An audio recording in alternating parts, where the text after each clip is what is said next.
Hey older friends, this video is just for you. I don't know if you remember, but before we went to spring break, we were reading a story named Mr. Popper's Penguins. And we hadn't finished it yet, and I thought you might like to hear what happened to Mr. Popper and his penguins. So this might be a nice time for you to find a cozy spot, maybe your peace area, and just sit back and listen, okay?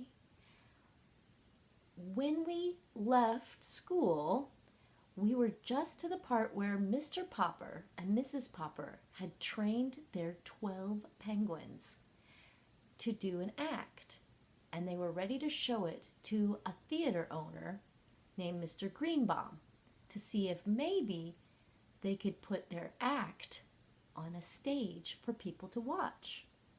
Mr. Greenbaum will let them know after they try it out if he thinks it's a good act and that they could come and perform on his stages all around the country. Okay?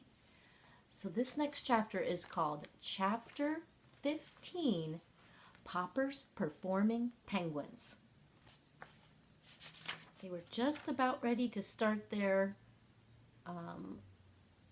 audition. An audition's when you show somebody what your act is. But here's what happens. At that moment, they were introduced by the manager who came in. At that moment, they were interrupted by the manager who came in with a groan. "What's the matter?" asked Mr. Greenbaum. "The marvelous Marcos who closed the program haven't turned up, and the audience is demanding their money back."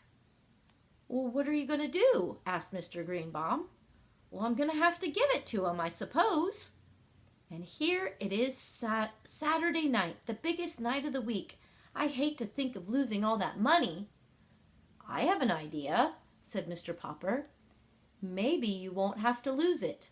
As long as it's the end of the program, why don't we just have the penguins rehearse in there on a real stage? We'd have more room, and I think the audience would enjoy it." "Well, all right," said the manager. "Let's try it." So the penguins had their first rehearsal on a real stage. The manager stepped out onto the stage. "Ladies and gentlemen," he said, raising his hands, "with your kind indulgence, we are going to try out a little novelty number tonight. Owing to the unforeseen circumstances, the marvelous Marcos are unable to appear. We are going to let you see a rehearsal of the Popper Performing Penguins. Instead, I thank you." In a dignified way, the Poppers and the penguins walked out onto the stage, and Mrs. Popper sat down at the piano. "Aren't you going to take off your gloves to play?" asked the manager. "Oh, no," said Mrs. Popper. "I'm so used to playing with them that I'll keep them on if you don't mind." Remember, she had to practice playing the piano with her gloves on because they were down in the basement where it was so cold. Then she started Schubert's Military March, and the penguins began to drill very nicely, wheeling and changing in their formation with great precision until Mrs. Popper stopped playing in the middle of the piece. The audience clapped vigorously. "There's more to it," exclaimed Mrs. Popper, half to the manager and half to the audience, "where they form a hollow square, and they march in that formation. It's so late, we'll skip that for tonight and jump right to the second part." "You're sure you don't want to take off your gloves, madam?" asked the manager. Mrs. Popper seemingly shook her head, and she began to play Merry Widowed Waltz. The 10 penguins now formed a semicircle, and Nelson and Columbus in their midst put on a wild sparring contest. Their round black heads leaned so far back that they could watch each other from both their round white eyes. "Gork," said Nelson, punching Columbus in the stomach with his right flipper and then trying to push him over with his left flipper. So sparring means they're fighting.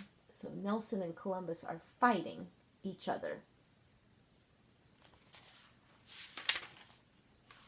"Gaw," said Columbus, going into a clinch and hanging his head over Nelson's shoulder as he tried to punch him back in the back. "Hey, no fair," said the manager. Columbus and Nelson broke loose as the other 10 penguins looking on. The audience applauded with their flippers. The audience applauded with their flippers. Huh. Columbus now sparred politely with Nelson until Nelson hit him on the eye, whereupon Columbus returned with a loud "Ork!" The other penguins began to clap, and the audience joined them. As Mrs. Popper finished the waltz, both Nelson and Columbus stopped fighting, put down their flippers, and stood still, facing each other. "Which bird won? Who's ahead?" shouted the audience. "Gulk!" And the 10 penguins formed a semicircle. This must have meant "Look!" for Nelson turned and looked at them, and Columbus immediately punched him in the stomach with one flipper and knocked him down with the other. Nelson lay there with his eyes closed. Columbus then counted 10 over the Nelson, who was laying down, and again the 10 penguins applauded. "That's the part of the act," explained Jamie. "The other penguins all like Columbus to win, so they all say 'Gook' at the end, and then that always makes Nelson look away, so Columbus can sock him a good one." Nelson now rose to his feet, and all the penguins formed in a line and bowed to the manager. "Thank you," said the manager, bowing back. "Now comes part 3, said Mr. Popper. "Oh, Papa," said Mrs. Popper, "you forgot to bring the 2 painting step ladders and the board." "Oh, that's all right," said the manager. "I'll get the stagehands to bring some." In no time at all, a pair of ladders and a board were brought in, and Mr. Popper and the children showed them how the ladders had to be set up, with the board resting on top. Then Mrs. Popper began playing the pretty distinctive piece, "By the Brook." At this point in the act, the penguins always forgot their discipline and got dreadfully excited. They would all begin shoving at once to see which one could be the first to climb the ladders. However, the children had always told Mr. Popper that that part of the act was the funniest for all of this pushing and scrambling, and Mr. Popper supposed that it was. So now, with a great deal of squawking, the penguins fought to climb the ladders that ran across with a board running across, in complete confusion, often knocking each other entirely over onto the floor below, and then hurrying to toboggan down the other side of the ladder and knocking off any penguins who were trying to climb up there. This part of the act was very wild and noisy in spite of Mrs. Popper's delicate playing. The manager and the audience were all holding their sides laughing. At last, Mrs. Popper got to the end of the music and took off her gloves. "You'll have to get those ladders off the stage or I'll never get these birds under control," said Mr. Popper. The curtain is supposed to come down at this point. So here's a picture of Mrs. Popper playing the piano and the penguins climbing the ladder, pushing each other, walking across the board, and then tobogganing down on the other side.